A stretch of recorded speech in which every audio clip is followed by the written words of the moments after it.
युधिष्ठिर पा शकुनी। एक एक कर सारे गांव धन धान्य और संपत्ति पांडव हारते चले गए। दूसरे भाइयों ने बड़े भाई को आगे खेलने से रोकने का नहीं किया तुम किए, किंतु जैसे ही युधिष्ठिर मानने को होते शकुनी उन्हें और उकसा देता। ऐसा कैसे हो सकता है कि पांडवों के बड़े राजकुमार के पास एक भी दांव लगाने के लिए कुछ भी न हो? और कुछ तो होगा, कोई रथ घोड़ा, दास दासी, चाकर भृत्य, स्त्री।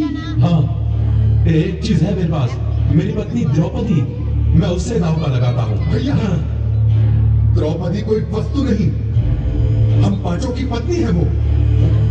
फिर कैसे आप इसे? ठीक है अर्जुन, तुम उसे जीत कर लाए थे, किंतु द्रौपदी में युधिष्ठिर का भी तो हिस्सा है। अभी इसका 5वां भाग काट कर दांव पर तो नहीं लगा सकते ना। आप पास अफेक्ट युधिष्ठिर, इस बार जीत निश्चित आपकी ही होगी।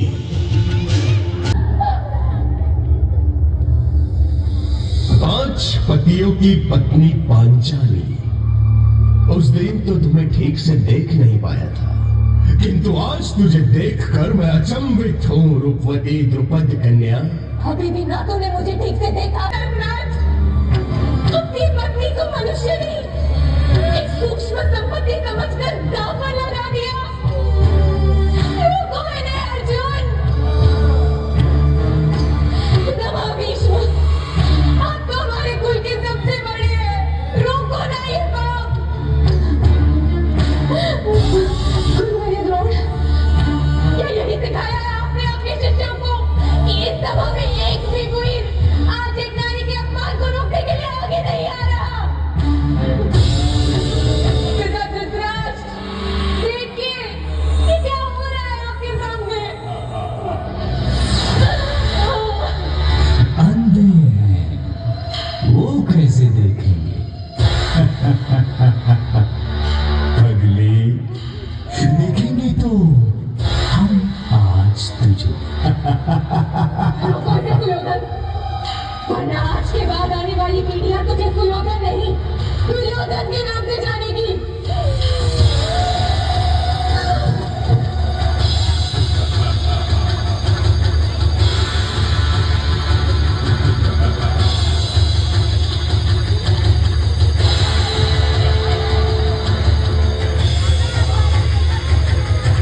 हे सखा, हे कृष्ण, हे कन्हैया, कोई बचा सकता है लाज अपनी इस सखी की?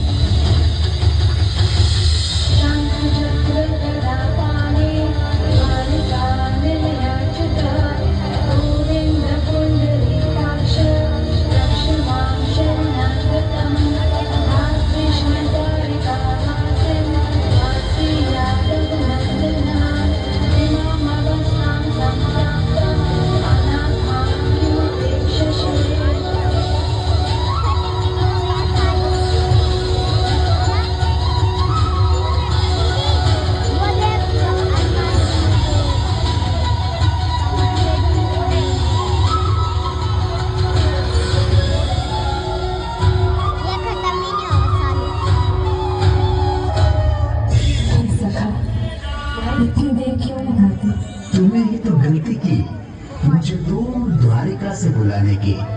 यदि तू कहती मेरे मन बसिया कृष्ण, तो मैं तो तेरे पास ही था, तेरे साथ ही था, तुझ में ही था सखी। लेकिन अपनी सखी कृष्णा की लाश तो बचा दुर्भाग्य से, क्योंकि अगले 18 दिनों में जो नरसंहार, जो रक्तपात, जो छल बल, जो नृशंस हत्याएं, जो मूल्यों का हनन, जो मानवता का पशुवत चेहरा मैंने देखा, उससे अच्छा था कि मुझे भी काट डाला गया होता या जला दिया गया होता। किंतु सबसे विस्मयकारी, विलक्षण और विचित्र था युद्ध का पहला दिन। कौरवों पांडवों की 18 अक्षौहिणी सुसज्जित सेनाएं यहीं सामने के मैदान में एकत्र होने लगी।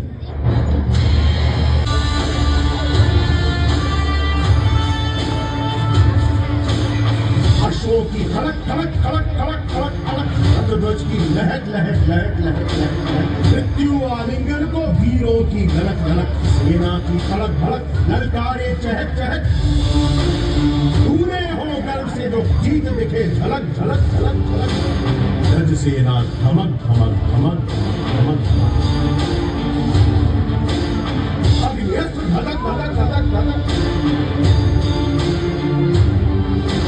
जय जय जय गौरव कहीं खान ना हो जाए घोष धड़क, जय जय जय गौरव कहीं खान ना हो जाए घोष धड़क, जय जय जय गौरव कहीं खान ना हो जाए घोष धड़क। जब मेरे और पांडु के बेटे युद्ध के लिए एकत्र हो गए हैं, तो संजय उन्होंने क्या किया है?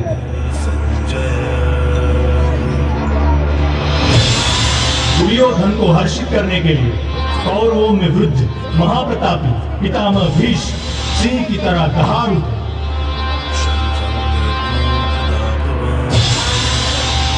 और उन्होंने युद्ध का शंख फूंक दिया है। उनके इंगित पर अनेक शंख, रणभेरियां, ढोल, मृदंग और रणसिंगे एकाएक बज उठे हैं। दूसरी ओर श्वेत अश्व वाले बड़े रथ में आरूढ़ धनुर्धर अर्जुन और उनके सारथी माधव कृष्ण बैठे हैं। उन दोनों ने भी अपने अपने दिव्य शंख पांचजन्य और देवदत्त बजा दिए। विजय में फूंक मारता पांडवों की ओर से और भी अनगिनत शंख बज उठे हैं स्वामी, और उनके विस्फोटक कोलाहल आकाश धरती कंपित हो, और आपके पुत्रों के साथियों और समर्थकों के हृदय भी कांप गए हैं महाराज। जब पांडु पुत्र अर्जुन ने देखा कि अस्त्र शस्त्र चलने ही वाले हैं, तो उसने भी अपना धनुष गांडीव उठा लिया। किंतु तभी एक विचित्र बात हुई। अर्जुन ने अपने सारथी ऋषिकेश कृष्ण से कहा कि वो उनके रथ को दोनों सेनाओं के बीचों बीच ले जाएं, ताकि वो देख सकें उन्हें किस किस से लड़ना है, किन्हें मारना है, किन पर विजय प्राप्त करनी है, और अच्युत उनका रथ लेकर आगे बढ़ चले हैं।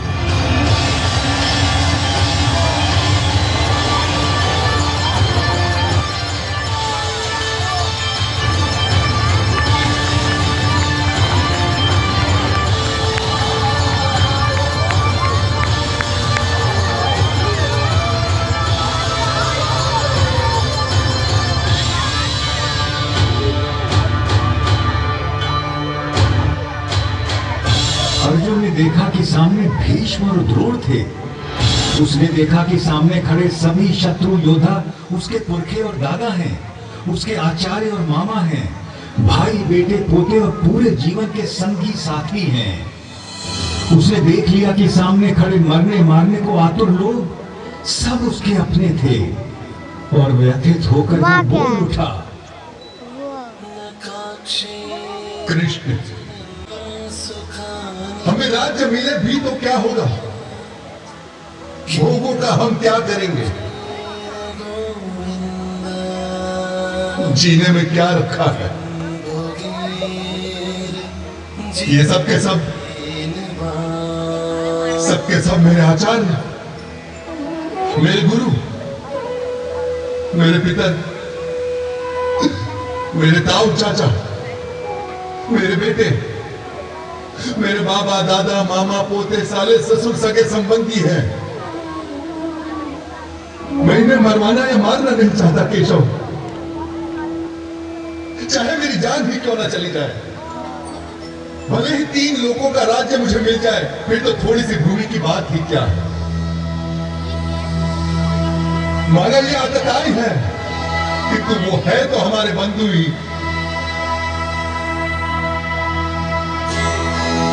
अपने कुटुंबियों को मारकर माधव हम सुखी कैसे हो सकते हैं। महाशोक की ये महापाप करने को हम तैयार हैं। राज्य और सुख के लोभ में हम अपने ही लोगों की हत्या करने को उतारू हो गए। धृतराष्ट्र के अस्त्र शस्त्रों से सुसज्जित बेटे भले रण में मुझे मार डाले, तो भी मेरे लिए यही उचित और स्वीकार्य होगा। अर्जुन की ये विषाद योग दशा देखकर उसके सारथी श्री कृष्ण कदापि चिंतित नहीं हुए। बल्कि उसकी बातें सुनकर ऋषिकेश कृष्ण कुछ हंस पड़े और अर्जुन से बोले,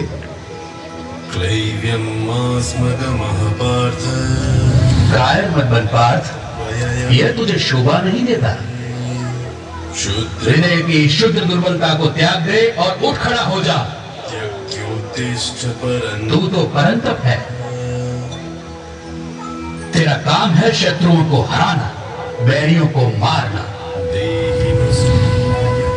इस देह में आकर हमारी आत्मा बचपन, जवानी, बुढ़ापा इन सभी अवस्थाओं को प्राप्त करती है और फिर एक देह से निकलकर दूसरे देह में चली जाती है। इस देह परिवर्तन को देखकर कोई भी दीर्घ बुद्धि व्यक्ति कभी भ्रमित नहीं होता है अर्जुन। जैसे पुराने कपड़ों को उतारकर मनुष्य नए कपड़े पहन लेता है, उसी प्रकार आत्मा भी पुराने शरीर को त्याग कर नया शरीर धारण करती है। इस आत्मा को ना तो शस्त्र काट सकता है और ना आग इसे जला सकती है, ना इसे पानी भिगा सकता है और ना ही हवा उसे सुखा सकती है।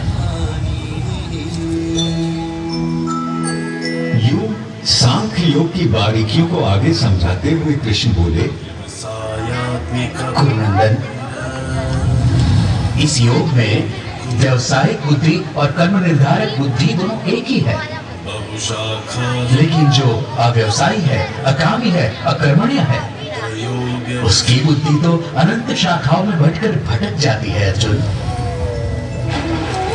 और फिर देवकी नंदन श्री कृष्ण ने वो शब्द कहे जो आज तक हर भारतीय के मन मस्तिष्क में गुंजायमान रहते हैं। तेरा अधिकार केवल कर्म पर है, फल पर कभी नहीं। तू कर्म करते समय फल की इच्छा कभी मत कर और कर्म से कभी मुंह भी मत मोड़। काश की मनुष्य ये बात हम पेड़ों से समझ लेते, जो सारे संसार को, मनुष्यों, पशु पक्षियों को निरंतर फल देते हैं, किंतु स्वयं उस फल के भोग के बारे में कभी नहीं सोचते।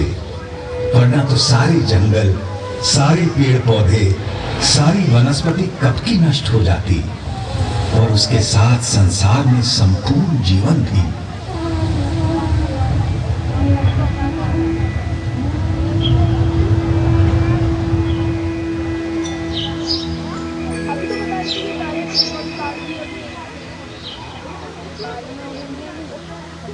आपकी बातें मिली जुली सी है जनार्दन, और आप मुझे भ्रमित कर रहे हैं।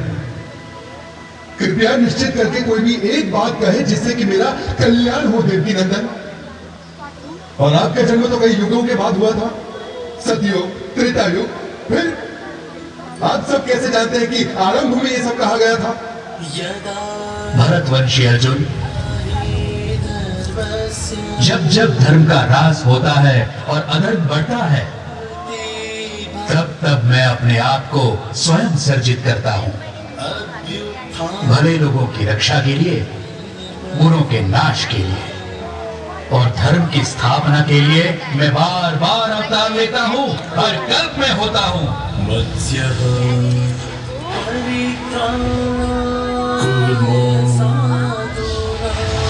वराहश्च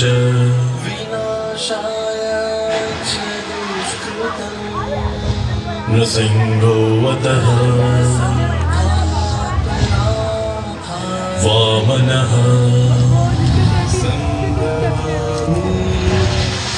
रामो